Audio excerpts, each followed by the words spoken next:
Hello, hello. Guess what time it is?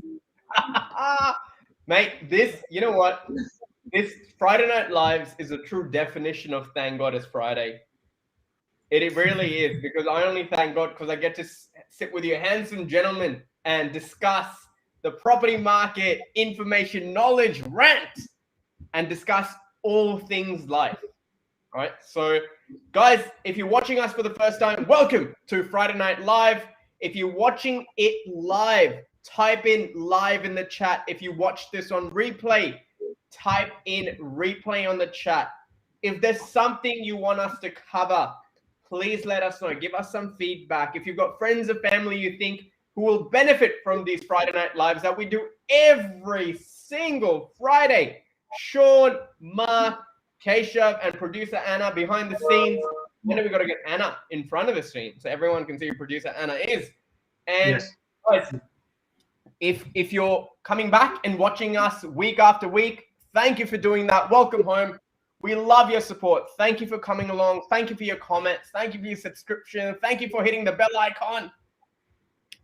Now, before I keep plugging our Friday Night Lives, let's introduce tonight's topic. Tonight's topic is knowledge and how useless the power of knowledge is becoming in the year 2021. Often, I'm guilty of using this very, very often, but I use it quite loosely, I've realized now. That knowledge is power. That is a partial statement. That's an incomplete statement. Knowledge is not power anymore. Implementation of the right knowledge is power. So tonight, ladies and gentlemen, Sean, Mark, and myself, your host, Kesh, we're going to discuss the problem of the knowledge economy today, the problem of having too much information, and the problem that people using all this information are finding themselves more stuck than ever, and how we as human beings, unfortunately, as much as we love options, get quite overwhelmed. Most people love to have 3 options to choose from. Right? When it comes to property, Sydney alone has over 700 suburbs, my friends. So whether it's real estate, whether it's choosing your career, whether it is talking business, whether it is finding the right partner. Speaking of partner, guys, I'll give you a quick interesting fact before we get in tonight while we're warming up and people are joining in. I don't know if this was facts or not. Facts are scraps, but this is one of those tabloid news. Apparently, all of us have 4 million people that would be the perfect partner for us in this world. I hope the mystery right? And we decide to pick that one. Wow, good. Right? That's interesting. That is interesting. Now, this is not Australian Bureau of Statistics. This is not Keshav's Bureau of Statistics. This is some Vogue tabloid rubbish. I don't know if it's rubbish or not. It's quite interesting. And even then, right, some people make the right decision, some people don't. And when I say the right partner, I'm talking about a life partner here, not a business partner. Someone you would be really in sync with, right? So again, choices. If I said to a man or a woman or a person saying you got to pick out of these 4 million people, you got to pick one person, they would be quite overwhelmed. They really would. They really, really would. Hence the multiple swipes on Tinder. People just can't decide. They just want to keep swiping, right? So tonight, let's talk about the knowledge economy, the power of the knowledge economy, and how it empowers the right person with the right mindset, and how it takes away power, creates decision fatigue for a lot of people. So guys, as always, let me start with some case studies, some examples, and warm up the room. We'll go through some questions and answers. Of course, and people, if you guys are watching this live tonight, please put some chats or comments as we go. Producer Anna might be able to pick them up and throw them in. So we'll try and do some live answering. I don't know, that'll be fun. Sean, Mark, what do you think? Do you think if people commented live, we could digress? I love digressing. 100%. I think what we need as well, we need some sound effects.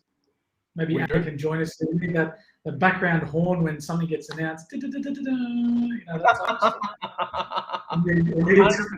That is such a good idea. Radio station. That is such a good idea.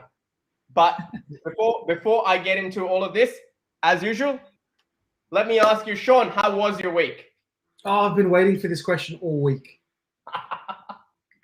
My week was absolutely chaotic, but chaotic in a good way, as always. That's awesome. Do you want to let the people who are waiting know? People who are what? Sorry? Waiting? Those that are waiting for me to get back to you, please know that I have not forgotten you. I really haven't, and I'm here. I'm not going anywhere. I have a backlog list of only about 100 people. That has gone down from 200 from last week. So we're getting there. Just be patient. It is very turbulent times right now, and I've been having the same conversations with people because we all of us here right now, we know how bad it can get. Sometimes we're booked out fortnights in advance with actually no spare windows in the middle, except for when you're doing chaos management. So the week has been chaotic. For those that are waiting on me to get back to them, please be patient. I love you and I send my regards. We are going to be coming through this on the other side in a better way. And for this Friday Night Live, I actually have a very special shout out for someone who I promised to shout out to because it was fun and they love tuning in. So Arun from Sydney, if you're tuning in, you're the man. I enjoyed the conversation with you. Arun's always there. Yep. We love working with you and keep up the great work. Spread the love and your mindset, Arun, is on another level. And you know about our topic this evening, and I hope we can drop some hidden gems out there for everyone tuning in. So that was my week. And guys, I'm not. I know you think Sean's my mate and taking his side. No, legit, Sean's under the pump.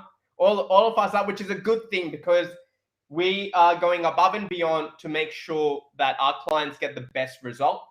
And we just don't want to go get something off the shelf. We don't believe in cookie cutter. We like to tailor solutions for our clients. Good things take time, and we are going to deliver those things. So for people who've been patient, thank you very much. We love you. You know who you are. And Aaron, again, shout out from my end as well. Mate, you're a legend. Mark, how's your week been? This is where my little horn comes in. My week has been, I'm going to give you a nice one. It's been stupendous. Whoa. Ooh, hello. Yeah, hello. It's been a good one. It's been a good week. It's been a strong week. We've got a lot of, like Sean says, a lot of business to take care of all together, all three of us. So some exciting times ahead. And we're officially the last quarter of the year. So yeah, I'm excited to see what comes about the next 3 months. I think we're going to have an unorthodox end of the year, I think. Yeah, we are. And you brought something up, Mark, where I might, producer Anna, you can make a note of this. First of all, let me address Arun. Thank you for your question. So Arun's question, which we're going to answer tonight, is how to convince a person to move away from analysis paralysis. We're going to answer this. The entire topic's about this. I'm going to answer this tonight. We all are going to answer this. Thank you, Aaron, for your question. Now, talking about last quarter of the year, thank you, guys. LinkedIn user. It's anonymous, but thank you. I love it. But, guys, I'll tell you what. It's last quarter of the year, and Mark really brought something on. Let me know if you guys are interested. Next Friday or the following Friday, before we wrap up the month of October, I can get Sean, Mark, myself together, COVID safe, of course, and make sure we can do a whole goal planning, just Friday Night Live on goal setting. And I'm taking you through each segment of goal setting together, how we set our own personal goals, business goals, health goals, life goals, so on and so forth. Because goal setting is a big part of actually getting out of analysis paralysis, right? So you know you've got a target in mind. Often why people get stuck there, they don't know where to go. Why are they doing this? They don't have a very strong why. But guys, again, I digress here a little bit. But Mark, that was a wonderful introduction. The last quarter of the year, usually people want to put tools down, relax. We've had a tough year. All three of us believe last quarter of the year, pedal to the metal, go harder than ever. Because do you know what? That's the difference between winners and losers. That's it. I know it's been a rough year. I understand it's been tough, but we've got goals, we've got commitments, and when we have those goals set, we've got the right mindset. Like Sean said, Aaron's got a great mindset. So guys, without further delay, I think we've been 10 minutes in. I think whoever had to join has joined this. Let's talk about knowledge being a challenge. So Sean and Mark, I'll tell you where my challenge begins, right? So today, while I was sitting on the internet, I Googled property investing. In fact, let me see if I can get a window up. If producer Anna wants to open up that window that I've just shared, you can see there right on the top, it says about 298,000 results when you talk about property investing. That's 298 million results. 298 million results, right? So it is impossible for me to go through this stuff and figure out what it is. Then when you look at properties for sale, there's over 170,000 properties for sale just in Australia. And by the time they're on realestate.com.au, I don't know if they're worth buying or not. That's a little controversial, but let's just say that. They're on the shelf out there. And in this sort of market, it can get very, very tough. So that's a big challenge. And if you really want to filter through rubbish, this is a shameless plug. Guys, go on our JR Prosperity Partners page. Click the subscribe button, click the bell icon. So every time we upload something, you can get access to this.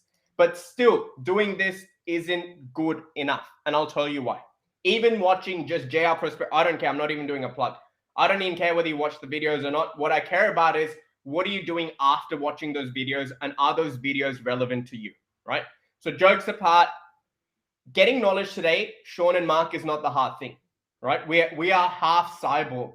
I could be a cardiothoracic surgeon in 2 seconds, in theory.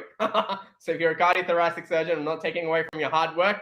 I'm just saying in theory, I can WebMD any disease, right? I can go on YouTube and learn how to make a house.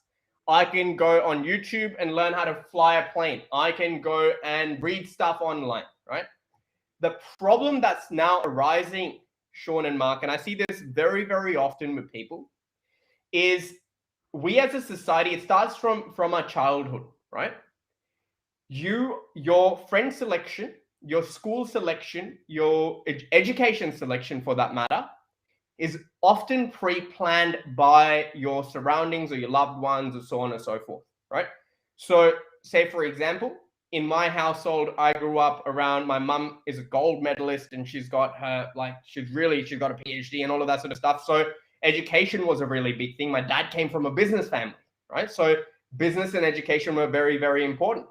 But they were very practical about it, where they said, hey, education needn't just be formal. If you want to go do your MBA, you want to do that stuff, great, but education is important. Knowing stuff is important, especially in your own trade, right? So my parents taught me something about a circle of competence, right? Everyone has a circle of competence and the 3 circles. If you want to visualize it, think of one circle, then there's a smaller circle, then there's a tinier circle.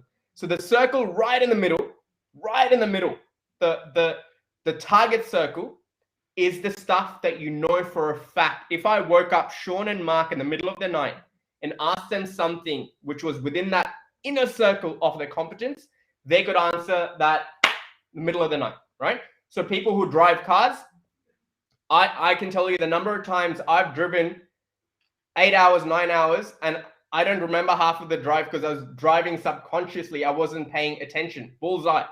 There we go, Freddie. Thank you. Right? Then you go beyond the bullseye to the middle circle. That is stuff that you know, but you consciously understand the bits of it that you don't know, but you know enough that you can go and absorb the right information to get the right people to solve that puzzle, right? The outer circle, where most people sit, especially if you don't do it day in and day out, is a circle of incompetence. You know for a fact, consciously, you have no idea about that topic. For example, if you came and told me about the science to launch a rocket into Mars and at what point the engines should shut off, I have no idea. Can I fake it? Can I Google it? Yes. Will Googling it be enough for me to be able to actually go launch a rocket? Not really, right? So that is beyond my circle of competence, right? in situations like that, I would go and get the right people, make sure I put it together. Where knowledge is becoming a problem now, guys, is this. For a lot of people, they're time poor, right? So in your day-to-day life, most of your time goes into working or looking after your family, and just like the week passes. It's October already, right? Imagine we've been through a lockdown. We've had the most monotonous life, all of us. And Victoria, my love goes out to you, have had it worse than us, right? They've been in lockdown. But even though we've lived such a repetitive life, we haven't realized how quickly the time has passed. Now, what's happening is through this really, really busy life, people are trying to do things outside of their daily routine. For example, a fitness routine, an investment routine, a retirement plan, a career change, or an upgrade of skills, right? And the problem is the people that are trying to do this have been primed to think in a tunnel, right? You go to play school, your first friends are your parents, right? Or you go to the local school and those kids are your friends. You don't know what, you don't know your likes versus dislikes and so on and so forth, right? Even your favorite food or drink is based on the stuff that you experienced, right? So people coming from particular parts would really enjoy a certain type of food and drink, not because they're weird or different, that's what they grew up around, right? So let's just say you went to school, or you didn't go to school, or then a career was picked for you, or you chose a uni degree. For example, I chose commerce and finance, did my bachelor's. So I had a tunnel vision. I'm going to do this, then I'm going to do that, then I'm going to go get a job, whatever it might be, right? What happens is when you leave that barrier and you get into your first job, you get into your first, and that's what a lot of people like to study for, I believe, love to study for a very long time. It's a good excuse to say I'm still at uni, right? You don't have to face reality. But okay, I might get bagged out on that one, but that's my personal opinion, right? Now, the problem now is once you get your first job, or you've started your first business, or whatever it might be, there is really no one telling you what to do next, because there's not one right way to do something next. Sean, Mark, and Keshav can work, all three of us can work in real estate, and we all can have a very different approach to the same thing, right? Some people are making money buying and selling real estate. Some people are making money holding real estate. Some people are making money developing real estate. Some people are making money in residential. Some people are making money in commercial. Some people are making money through agriculture. Some people are making money through crypto. Some people are making money through drop shipping. Some people are making money through a restaurant and alcohol business. Some people are making money through selling cars. Flipping watches. Flipping watches. So there's no no right way to do it, right? This is where the problem starts. And it all starts with, and Aaron, thank you for your question here. I'm going around in a little bit of a circle, but the problem starts with a lot of people don't know what they actually want. And even if they do know, they don't know how to get all the moving parts working together. And what that leads them to is the rabbit hole of Googling stuff, right? So if I read a case study on Sean or Mark, who might be of a very different income in a different country. So I sometimes sit across people say, but my cousin in the US did this. And it's just go, or my so-and-so in India did this. Mate, the laws are different, property is different, the markets are different, contracts are different, lendings are different. Mate, you're in India on a term deposit, you can get 7, 8, 9% return. But on a home loan, you're paying 8, 9, 10, 11, 12, 13%. There is no positive cash flow unless you go in at a 20% LVR. It's all a capital gains play, right? None of this positive cash flow leverage game that is going on. So again, where knowledge is becoming a big challenge more and more, I see often is people come back to me with stock standard articles or a case study from someone. So let me give you a quick example here, and then I'll take this to Sean and Mark. So I had a lovely gentleman. Let's just say they were earning, between them and the partner, they were earning like a combined income of 150, right? And at the moment they've got a mortgage of almost $700,000 or 750, something like that, $700 or $650,000. And he really wanted to go buy another property and they wanted to upgrade their home, for example, right? And the idea was to sell their home and buy the next home in a booming market. Because in his head, he's like, oh, I'm going to sell for more. And I go, mate, do you realize that Sydney, and then I'm going back 6 months, guys. So I'm just giving you a little bit of context of timing. So I said, do you realize that if you sell your property for $50,000 or $100,000 more and it takes 6, 8, 12 weeks for it to settle, some pockets are going up $25,000 a week, mate, like 99.9%. By the time you settle your property, you'll pretty much be homeless because you won't be able to afford your own home back. 1. 2, he goes, oh, but my friends built multiple properties doing this. And I go, fair enough. They built multiple properties doing this. And in his head, they switched multiple properties. So he had friends who bought a cheaper property, sold it in a couple of years, upgraded,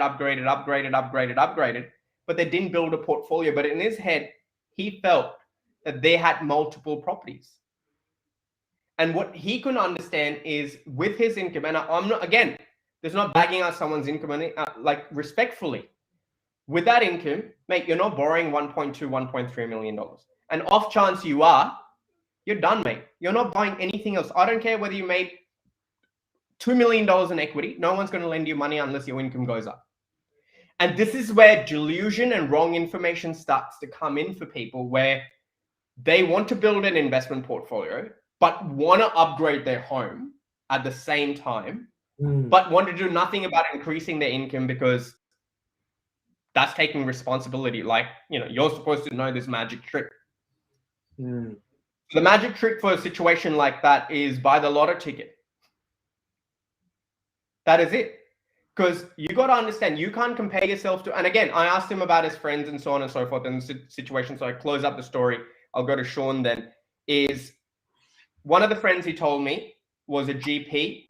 The wife was a senior project manager at one of the top 10 companies in Australia, right? So their household income was cracking over 450 combined. They've been in Australia for 15 years and they own a property in the North Shore that they bought 15 years ago and they owe 300 grand on it. So it's a very, very different dynamic. And this is why people, where frustration and analysis paralysis comes in, is they're not very clear on what's possible for them to begin with. And I am a true believer. You can call me a dreamer. I believe anyone can do anything, provided you're real with yourself and you know what needs to be done. Just because Sean did XYZ, just because Mark did XYZ, or I did XYZ, by Googling it, you're not going to be able to automatically do it. You need to understand your personal circumstances, and you got to be crystal clear on your goals. And the most important thing, Sean and Mark, what I feel in today's era, is to know where to consume information from. 1, 2, apply the goddamn information. Okay? The best diet in the world is not going to work if you don't follow the diet. The best workout plan in the world is not going to work if you don't work out. And I'll tell you this, mate. You look at university, school, anything. There are 100 kids in the class, the same teacher, all of them get the same training. One becomes a billionaire, the other blames the education system. Go figure. The same information was given. One person in that class just knew how to use that better. Sean, throwing that back to you, mate. Where are you seeing this knowledge actually depowering people instead of empowering people? I see it almost every single day. So one is knowledge out of context. So when I say knowledge out of context, oh, wait a second, those guys built $1 billion app idea in and they became worth $1 billion out of nowhere, so we can do that too. That's knowledge out of context. The reason I say that is 99 times out of 100, or at least 999 times out of 1,000, there's been a lot of background work that's gone into an overnight success. It's been about 10 years. Yeah, about 10 years at least, or let's say 5 years at bare minimum, to get into that overnight success mode. And it doesn't really happen overnight. There's a whole bunch of work that goes in. So knowledge in the sense, like if you look at Elon Musk's story, wow, he's doing all these things, but he's gone through some turbulent times. But as a kid, his whole childhood was reading everything he could get his hands on. So are you willing to pay the sacrifice and give your first 20 years of your life to just reading to then make $20 million? How many people would pay that price? So it goes back to what you said, Kesh, as well, which is everyone wants the cake, the cherry, and they want to eat the cake and the cherry as well. I was talking about this with Arun earlier as well. But long story short, everyone wants everything from, that's giving them the plus points, the brownie points in life.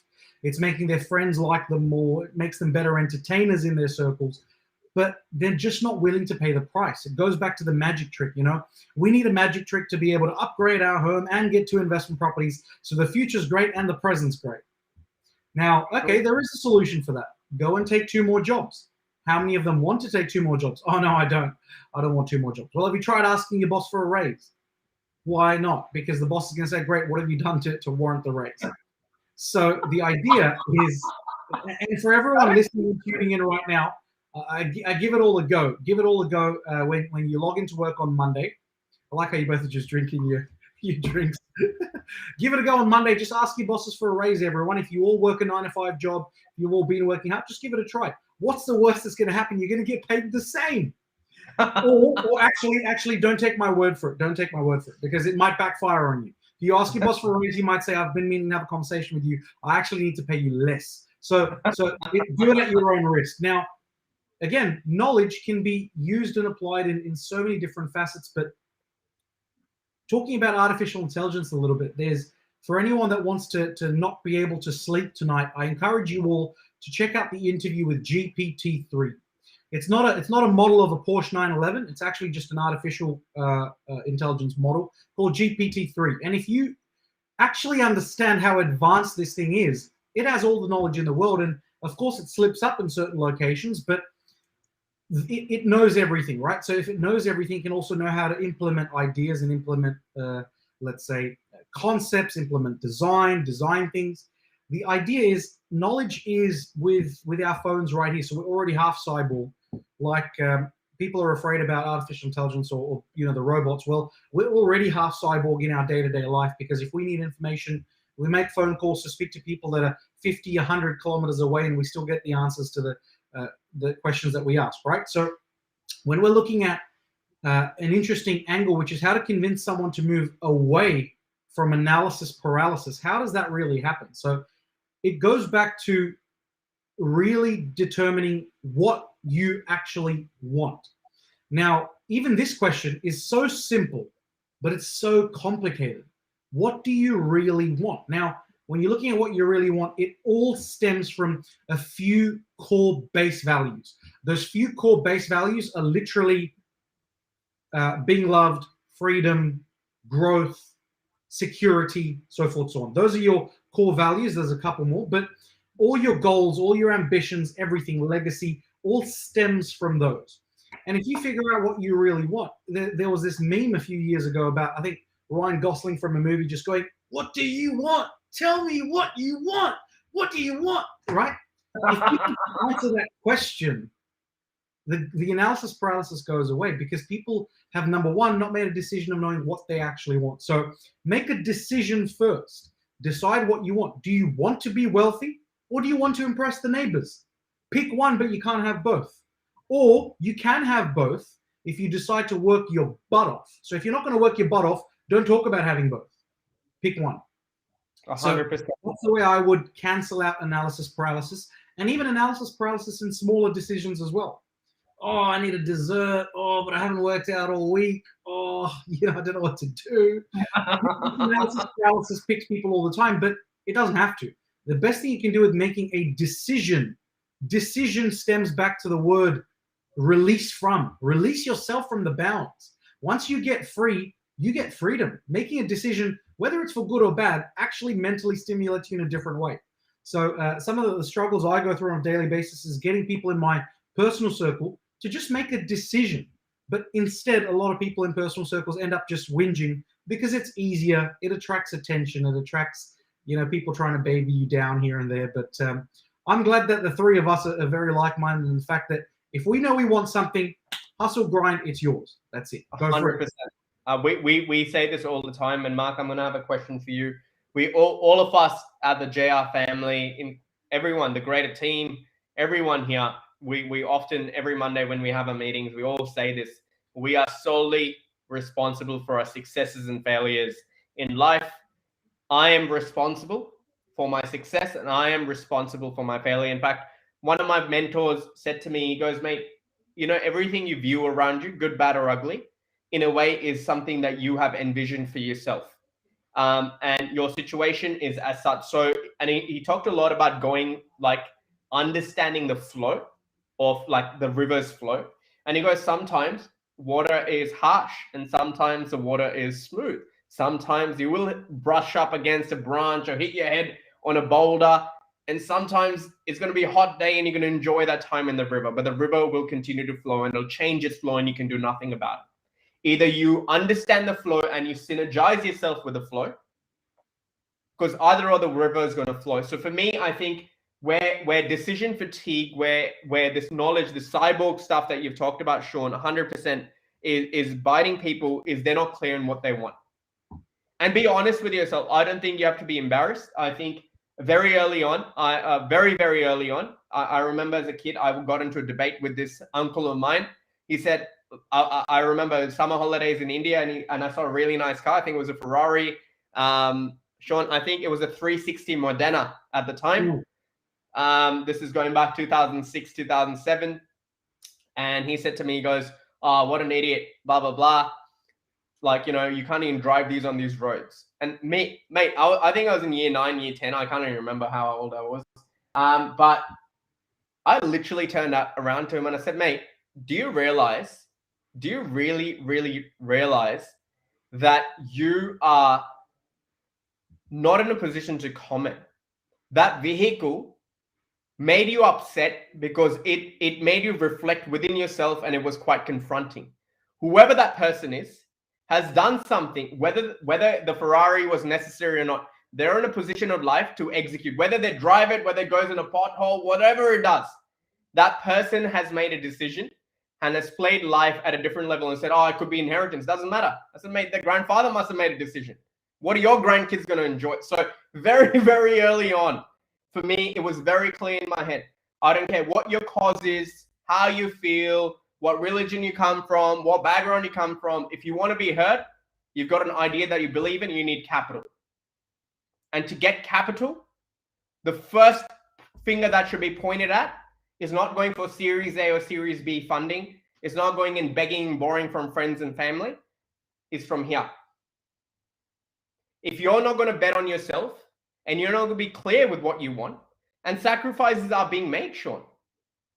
Sacrifices, like we could clock off, all three of us could clock off at 2 on a Friday and not come to work till Wednesday. It's a conscious decision too, right? So Mark, in your life, you tell me something. When it comes to decision making, mate, like you're pretty good at this sort of stuff, and everyone goes through analysis paralysis. Everyone Googles and one day wants to be a Bitcoin mining guy, one day wants to be a billionaire, one day wants to start a drop shipping business. The grass is always green on the other side till you actually have to do the work. How have you made decisions, or how have you seen other successful people actually make decisions, whether right or wrong, and how do they actually follow through? Yeah, look, good question. I think over the years I've been naturally indecisive personally, and it's led me down the wrong path because I put my trust or my faith in others. Right now, I think you mentioned a good point there, Kesh. Is bet on yourself. If you can't bet on yourself, then you will point the finger. You will go to Series A funding, Series B. You will get all the excuses under the sun. Build this big pile of, we'll call it debt, and it won't be just a financial debt. It'll just be a debt of guilty feelings. Feeling. I don't want to swear too much. I won't carry on, but you know what I mean. It's going to be a big pile of rubbish, right? And you're going to always continue adding to that pile of debt of rubbish, right? Now, in the years, I think it's when you get pressed up against a wall, right? So in Australia, and I won't go into too much detail about what I really want to say. I'll say it to a PG-rated audience. But in Australia, we're very, very lucky in this country. Very lucky. I was born and raised here. I don't know what it's like in other parts of the world, but from what I see, the limited information that I see, I can see that we are in, a country that trumps, if not all of the countries across the world. All right. Now, sometimes I feel like we've got it too good, where those who do come from overseas and create opportunity for themselves here in Australia, give it a red hot go and succeed beyond belief. All right, they go beyond measure, and that's because their back has been against the wall. And you get to that point where you go, I've got nothing to lose. If my family trusts in me, so on and so forth, I go for it. All right, and I think there's a lot of driving factors as you get older. I mean, I had family, in the last couple of years, and that for me was a big driving factor to really start excelling in a few things and whatnot. And a previous mentor of mine has said it, and if he is listening now, shout out. But he said to me many years ago, he goes, at the end of the day, nothing really matters unless you've got a gun pointed at your head. That's when you really know the definition of life, and you go, wow, I don't want to die right now. So I think a lot of people, when you're in a good country, when you're in, you always say it as well, that the weak men create bad times and so on, right? But when you're in a state of too much choice, when you're in a state of having it too good, you don't make a decision. When you've got your income coming in and you get paid handsomely, family's happy, kids are going to a nice school, things are good. They can be better, but they're good. You're not going to die tomorrow. And if you lost your job, you get another one, and it'll probably still be the same type of job, and everything will be okay again. But it's these type of people, and I was actually just talking to a friend of mine only before this live session tonight as well, where when you're spoiled for choice, unfortunately, you don't execute, right? You do fall into analysis paralysis naturally because you're concerned about hoarding. You're concerned about holding on to what you've got as opposed to expanding, because you don't need to, you don't need to expand. When you really think about it, you could live life right now the same way you're living. But unfortunately, it's those people that when they do get to 45, 50, 55, they go, oh, light bulb moment. I should have invested 20 years ago, because now I don't really have much going for me now that's going to give me what I want. Now, put that aside, forget investment, right? But just keep it to just simple human instinct. Like, if we're out in the jungle, let's strip ourselves naked. I know it sounds really full on, but let's... Hey, Grill! Let's go back to Bear Grylls, his cameraman. I'm like, mate, this guy's just copying shit for nothing. But let's take it back to, let's go back 500 years ago, maybe more. Let's go back pre-Jesus Christ, what do they call it, BC, right? And let's assume that we're cavemen, and the only way to survive wasn't to go like, oh, should I kill the leopard or should I kill the tiger? What meat is going to taste better? It was kill the animal and eat, because if I don't, it's going to kill me, right? And these people take too much time to decide, do I invest into stocks, into shares? Do I put it towards my children's education? Make a decision. It doesn't matter what you want to do. Well, I'm not going to judge you, Sean. Yes, I'm not going to judge you, but make a decision what you're going to do for yourself in life and just run with it. Trust the gut instinct and just go. I'll tell you, Mark, that just reminds me of something. I'll tell you what the problem is. I think the problem is, and again, going back to a lot of mentors, so I'm a big believer in having coaching and mentoring for my personal life. I think it's the greatest way, greatest gift, quickly be able to learn off other people's mistakes, experiences, challenges. And a person explained to me, he said, do you know why a lot of people in their 40s and 50s often want to invest and do other things and so on and so forth is every birthday or every new year, we set resolutions, because every year that passes by, you realize you're further away from your dreams and closer to death. Every birthday, you're further away from your dreams. As a kid, you'd say, oh, when I'm 25, I'm going to do this. You realize 25 and go, oh, shit, I'm really not done anything. Maybe, oh, look, when I'm 35. But the problem is, through this entire thing, you want to have a goal. You have a goal, you have a vision for yourself or whatever. And you have excuses such as life got in the way or analysis paralysis, because you never set up the steps for those goals. Now, these people who are very confused about their children's education or whether investing in shares versus property versus buying new versus old versus this versus that. My answer to you is do something, right? The problem they are in analysis paralysis, Mark, is because they don't want to take ownership of what's going to happen. And the reason they don't want to take ownership is they've lived like cowards all their life. People will live their entire life being told what to do, show up day in and day out for a miserable wage that they're not happy with, in a miserable life that they're not happy with a miserable income, giving themselves excuses because it is too difficult for them to do something else. Because if by chance it doesn't work out, they're not willing to take the responsibility. Versus success mindset people who take decisions and do not go through analysis paralysis. When they go through a negative experience back of a decision, they're willing to take responsibility, learn from that, and keep moving forward. And I'll tell you something, mate, like the biggest challenge now is a reality check, and that's what people really need. The reality check is very simple. If you are someone who's in your mid-50s, you still got $1 million left on your mortgage, you have an average income, you don't have much in your super, and you came to Australia at a later stage in your life, from a job change, whatever, no one's going to come and save you. I don't know whether the pension will exist or not. You're not going to keep up with cost of living, right? So you're never going to pay off your home, no matter what it is. You can do all the barefoot investing you want, putting $50 in your, I don't know, mate. I don't want to get into that book and rip it apart, but there's a problem there, right? The second thing is understand your realities, right? So the first time I was making a property purchase, or the first time I went to do a business deal, or the first watch I purchased, I knew there's better deals out there. I knew there are better watches out there. I knew that there's better opportunities out there. I wasn't ignorant to the fact, but I was very real with myself saying, these are the deposit funds you have. This is your starting point. And by making this decision, it's going to be better off than doing nothing at all.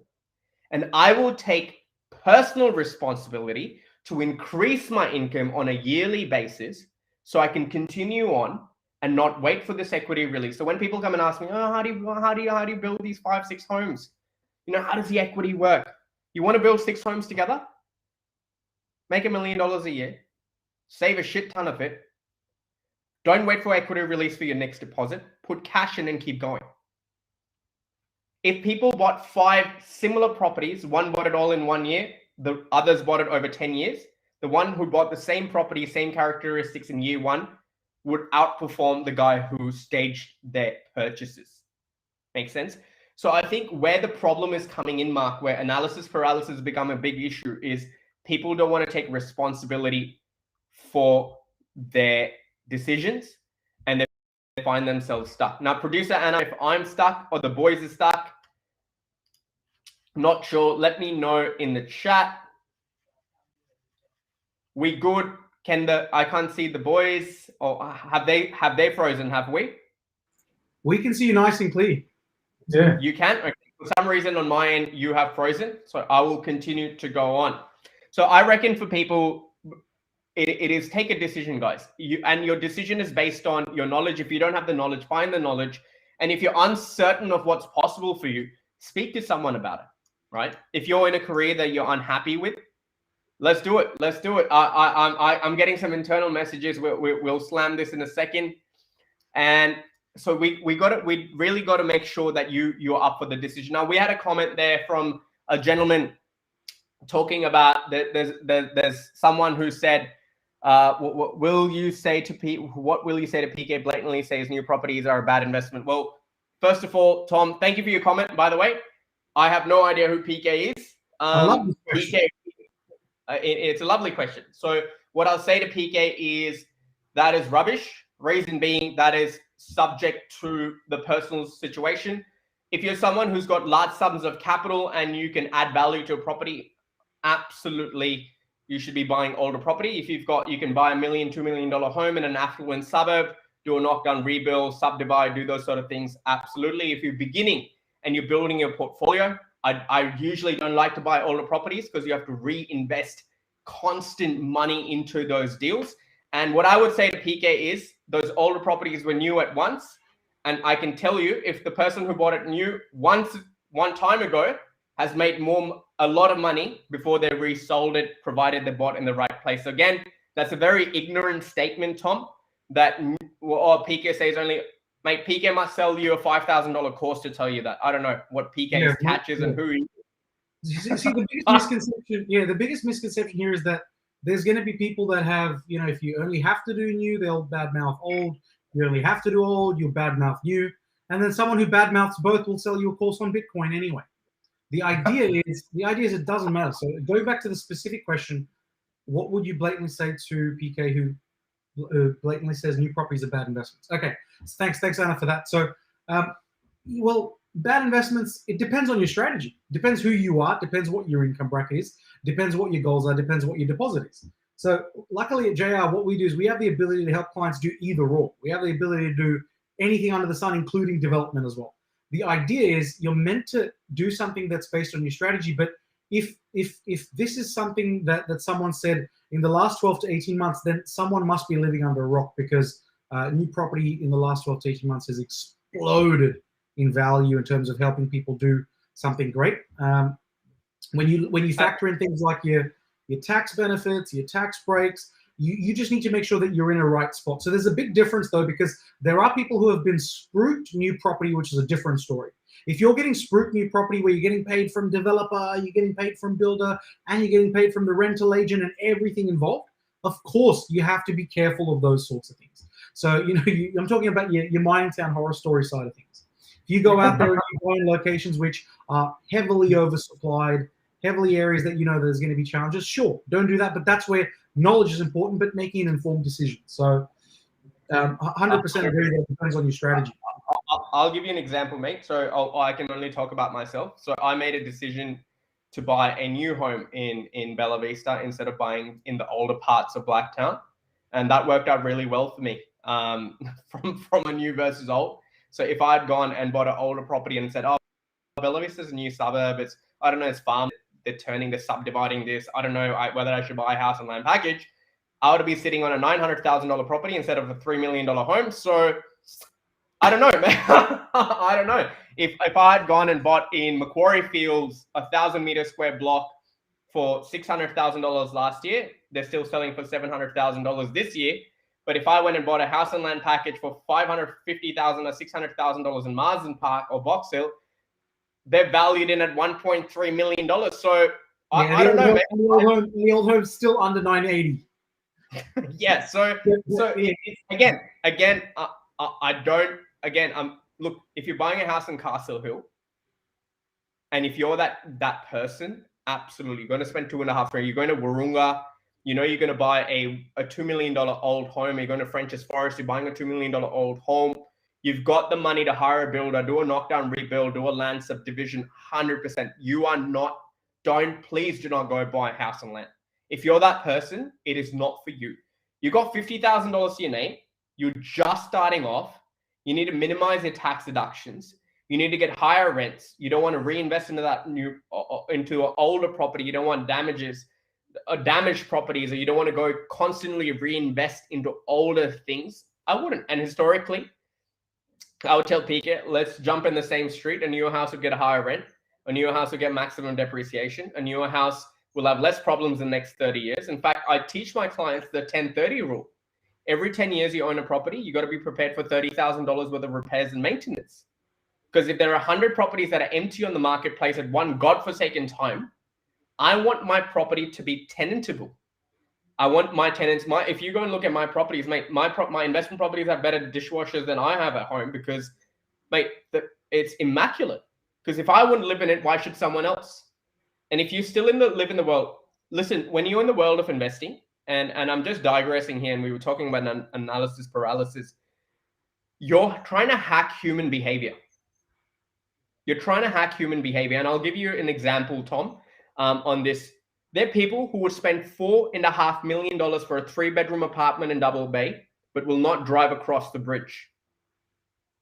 They will buy a brand new apartment in Double Bay, but they will not drive their asses across to PK to get a deal somewhere, right? Again, I'm trying to hack buyer behavior. We're trying to buy real estate. There's gold property that is geared towards capital growth. There's check property that is geared towards cash flow. There's deleverage. that is there for development, adding value, flipping for a profit, so on and so forth. So a blank statement like that is very, very ignorant, and people like that create analysis paralysis. Yep. And that's that. Did I go too hard? I apologize, but I felt passionately about it. I think that's perfect. That makes a lot of sense. And yeah, it really depends on what your actual strategy is on which way you go. That's the simple truth. So yeah, but yeah, I think going back to the idea about the whole fixed mindset versus a growth mindset, analysis paralysis and knowledge for knowledge's sake is really pointless unless it's going to be used for something. So it even goes back to like the Henry Ford example, right? So Henry Ford's asked, "Hey, what do you know about this? What do you know about that?" And his response is, "Well, I don't need to know the answer to those questions. If I push a row of buttons on my table to instantly I'll have a professional come in and be able to answer the answer to those questions." So luckily today that electric push button has become our phone, and for us we just all have to make a decision on figuring out which way we want to go, which sort of path we want to take, and make that decision. That's the important piece. And once that decision, you will be set free. 100%, guys. We've had some really. I think it's been this is a very interesting topic for me personally, Sean, and I know a lot of people suffer with this. It is. Tanushka, go hard or go home. I love it. And Mark, you reminded me of it. Yes, there is a saying. It's not my saying. I can't even remember where I read it. It said, "Tough men make easy times make weak men, and weak men make tough times." So again, it's about taking ownership, getting clarity on really what you want, and be willing to pay the price. Whether that price be capital, whether that price be education, whether that price be hustle, whether that price be Sean asking you to go and ask your boss for a promotion. Mate, if you're really that good at what you do, why are you working for someone? And if that's what you're comfortable with, if your employer is not going to give it to you, go somewhere else. And the reason you're not doing it is either you're not certain about yourself or your skill set. That's the only reason you're not going, right? And this analysis paralysis, again, has become an excuse, Sean, where people go, "Oh, such and such said this, or so-and-so said that." Mate, my first mentor said, the day you decide another man's going to tell you your future, pack your bags and go home. The only person who can dictate your future is you. Exactly. And you were talking about a story earlier in the piece about this family that was like, "Oh, but I need to just upgrade my home and then keep upgrading and build a multiple property portfolio." Mark's onboarded a client recently who they actually did buy what they thought was their dream home, a really old shitbox, but in a growing suburb. So get this right. They bought an old shitbox in a growing suburb. I think Mark knows who I'm talking about. And they're actually considering just buying a new property now with a smaller land size, with a bigger 4-bedroom home instead of the old shitbox with a giant land size. They're considering going to there because their quarterly bill to upkeep that house for the last 3 quarters straight has been 10 grand a quarter. The faucet's broken, the bathroom's broken, there's no aircon in there. But they had to buy it because they thought, "Oh, I'm going to be a renovator and flipper. I'll add an equity to this deal and with this old property become a multi-millionaire." Oh my God. The number of people that want to be developers after taking a course is astounding. It is ridiculous. And I'm going to share my screen in 1 second. Because before we wrap up, I really want to ask people a question and I don't want to rant on, and I just want to ask people a very, very simple question. I'm going to just pull up some examples of properties that have sold, right? And I just want to ask people this question. So often, okay, let's be fair, people say train station, hospitals, select schools are great things. Connectivity to the city, so on and so forth, well established, so on and so forth. Fair enough. There's always a discussion around these sort of properties. Okay, so producer Anna, if you allow me to share my screen. So I've got a question for people, right? So this is an 822 meter square block in a suburb called Macquarie Fields, which is in the southwest corridor. Macquarie Fields, for you guys who don't understand it, it's I'll just go into this property, 867, 53-1. When did it sell? 6th of October, so it's a recent sale. So I'm just going to zoom out for you guys here. So that's the train station, Macquarie Links. There's a select school here. It's close to Glenfield. It's on the airport line. It's an established suburb, right? It's a really, really established suburb, been around forever. And I think it's about 35 minutes or 40 minutes from the city, so on and so forth, right? Now, let me jump over. And what was the block size? Let's look at what sales have been here. So 561 block, 3 1 and 1, 735, 4 2 and 2, 637, 3 1 and 2, 1,000 meter square block for 925, right?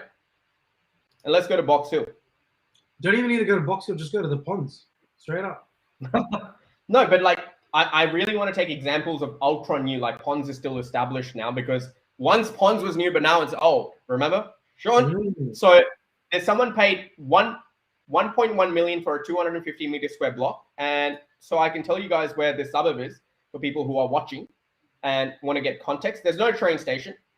It's very, very far away from Sydney.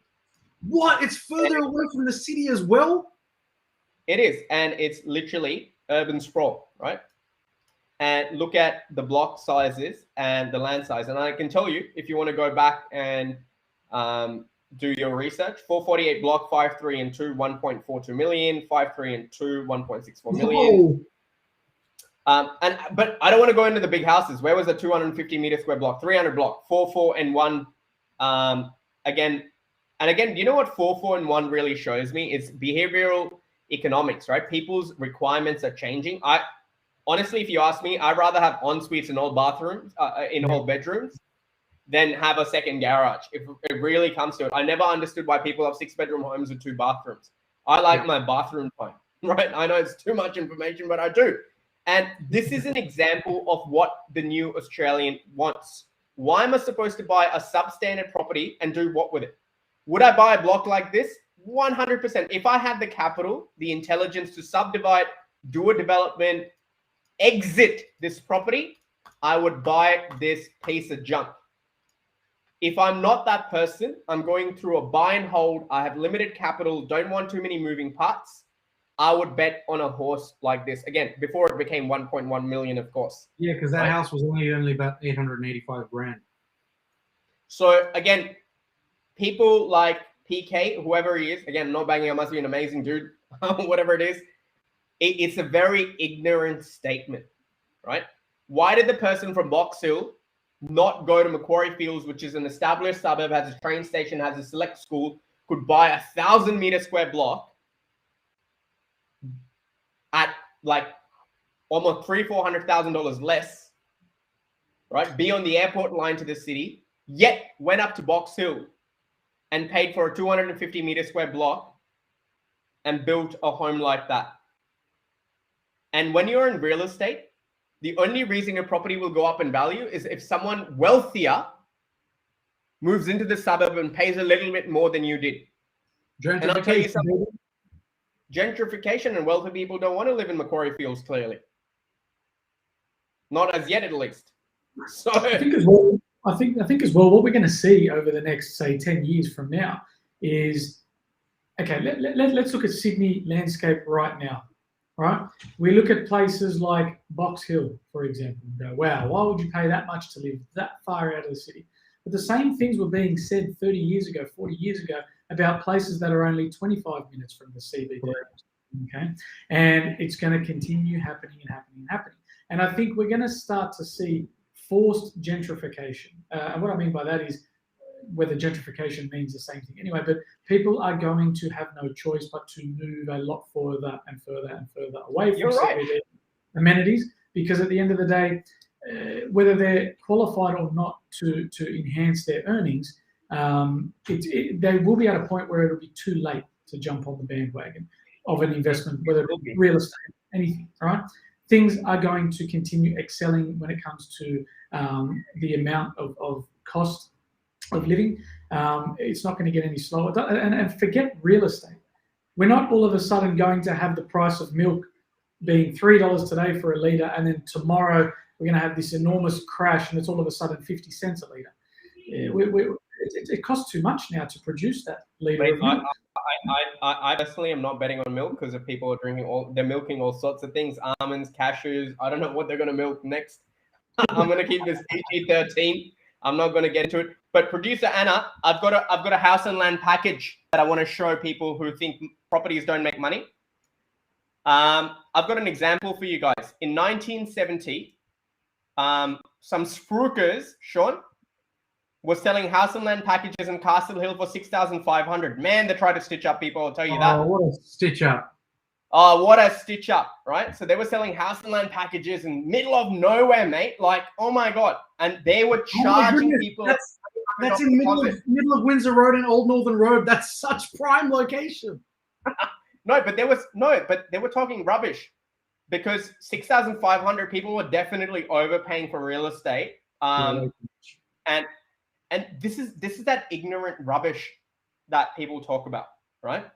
This person here who made the 6,500 purchase, and I'm going to go and do a little bit of research. I want to see what the prices were in the eastern suburbs. This guy was forced gentrification, most likely, right? Was someone who was trying to establish themselves, just wanted a goddamn home, like, you know, was like they were trying to establish themselves and grow it. Imagine how horrible this person must feel today after 40 years that their home is worth $3 million when they paid 6,500. I mean, whoever sold them this house should be absolutely punished. How dare you sell someone for 6,500 and that today sells for $3 million? I reckon they really scammed people with that one. And really had a horrible financial loss from buying house and land in Castle Hill.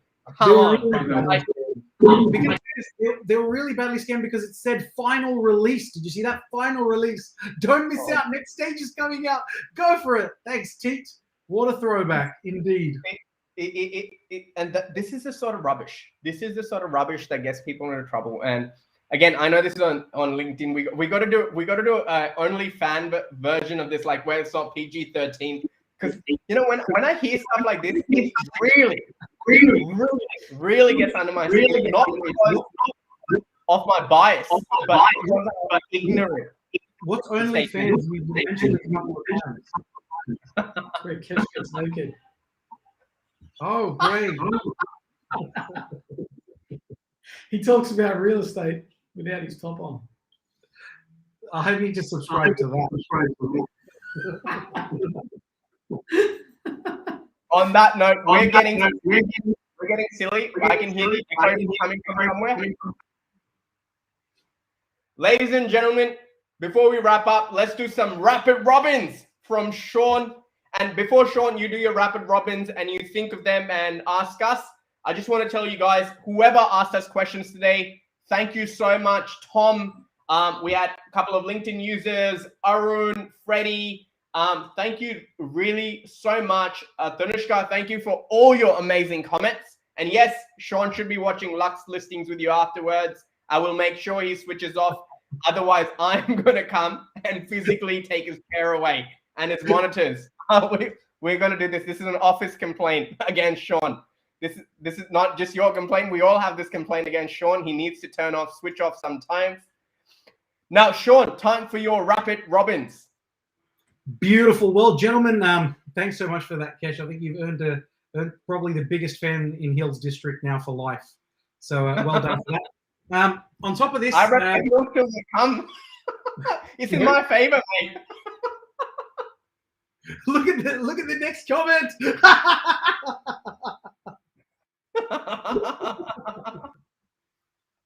I'll come in between, Mark. Yeah, we need a new Oreo because every time I hang out with Mark, we just keep working more and more and more. Oh, there we go. Thanks, producer Anna. Okay, I've got to log off now. It's been too much work for the day. It is. Where are rapid robins? So rapid robins, thank you so much, Kesh. This one might come like a really quick surprise, but a quick one for you both, gentlemen. You only get to pick one. What is your favorite video game of all time? Let's go. Oh my God. Only Grand one. Theft Auto 5. Which one was that, Kesh? Grand Theft Auto. I was going to say Forza, but I'm going to go Grand Theft Auto 5. Oh, beautiful. Immersive. GTA 5 for life. Nice one. Or till 6 comes out. I don't know. I'm not that committed, but let's just say that. Grand Theft Auto. Excellent. You know what?